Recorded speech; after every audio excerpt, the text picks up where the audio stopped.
Na ndodh shpesh që në rrugët e Tiranës son të dashur të shohim qytetarë të cilët në të vërtet nuk e meritojnë këtë titull, pasi hedhin mbeturina vend e pa vend, duke mos menduar as pak për pronën e përbashkët publike.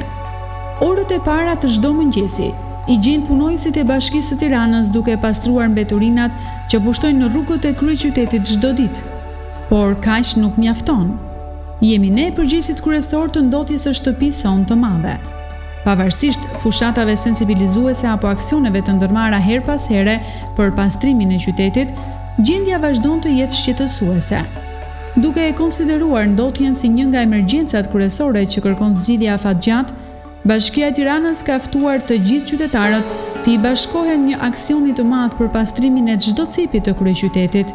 Pas një sensibilizimi të gjerë të opinionit publik, interesi ishte mjaft i madh, sidomos nga të rinjt, që duket se e kanë marrë seriozisht këtë aksion. Si ju duket sot aksioni në Tiranë? Po mirë besoj. Po punojmë edhe në Italia për të punuar këtu. Mendoni se shqiptarët vetë nuk po e bëjnë siç duhet punën e tyre për të mbajtur pastër Tiranën që ju keni ardhur? Jo, kryeardhërin e fundit ishte më keq, po kësaj radhe ngjan shumë e pastër qyteti e gjitha. Një mesazh sensibilizues për të rinjtë e moshës tënde në Shqipëri.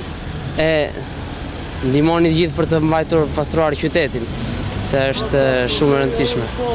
Djema, përshëndetje, çfarë po bëni? Jemi duke lyer, siç e shikon dhe vetë. Jeni bashkuar aksionit të Bashkisë së Tiranës? Po, për një qytet sa më të pastër. Jemi duke dhënë kontributin ton. Do të kishte shumë mbeturina në? Po, kishte shumë pjesë. As shumë vetë anën tjetër.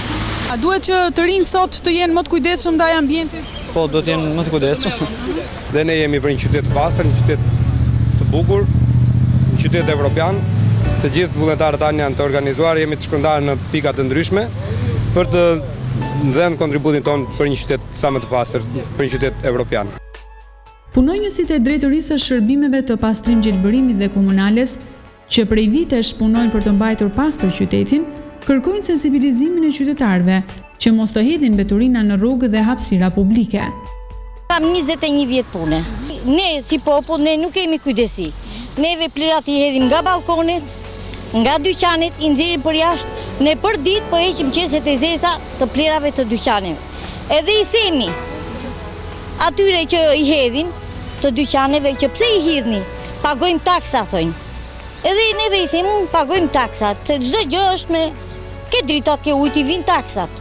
Që neve kështu nuk vetëm se të kapemi, të përleshemi me njerëzit, s'kemi çfarë bëjmë. I bëj thirrje gjithë që çdo njeri t'i hedhin në përkosha mbeturinat. Edhe ato të dyqaneve t'i hedhin në përkosha. Se përndryshe Shqipëria, Tirana nuk pastrohet.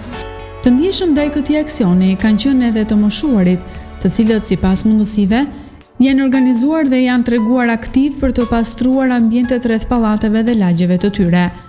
Jam shumë dakord me aksionin që ka thënë Bashkia e Tiranës. Edhe këte unë, së bashku me gruan time e vumë në jetë.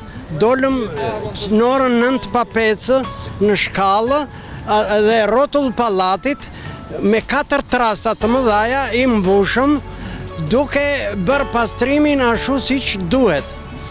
Ne edhe herë të tjera kemi dalë, por jo si sot. Dhe jemi shumë të kënaqur që shohim Tiranën që ka pësuar një ndryshim të jashtëzakonshëm.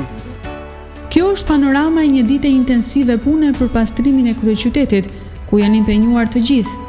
Nga ana tjetër, gjobat për ndotjen e ambientit janë katërfishuar, me idenë se ndoshta frika nga vendosja e ligjit do ndërgjegjësojë qytetarët. Por problemi qëndron në faktin se përse duhet të organizohemi vetëm në ditë të caktuara? Mirë që mos jetë vetëm shumë fushata aksionet, të bëhen më të shpeshta. Normalisht gjithse kush i ka kohë të lirë, të pak në 1 orë 2 orë në javë, se ja kushtojnë pastrimit nuk është keq. Normalisht është shumë e turshme kur shikon shumë njerëz që i hedhin mbeturinat, jo vetëm kur janë jashtë në lëvizje, po se kanë problem të hedhin edhe nga balkoni. Gjithë njerëzit duhet ta kuptojnë që jo një kryetar, po 100 kryetar bashkie nuk e majnë dot Tiranën të pastër. Jemi ne vetë që duhet ta mbajmë. Duhet të japim të gjithë kontributin ton modest për një Tiranë të pastër çdo ditë nga pak. Denoncimi i rasteve abuzive është një shenjë qytetarie, e ardhmja e këtij vendi është në dorën tonë.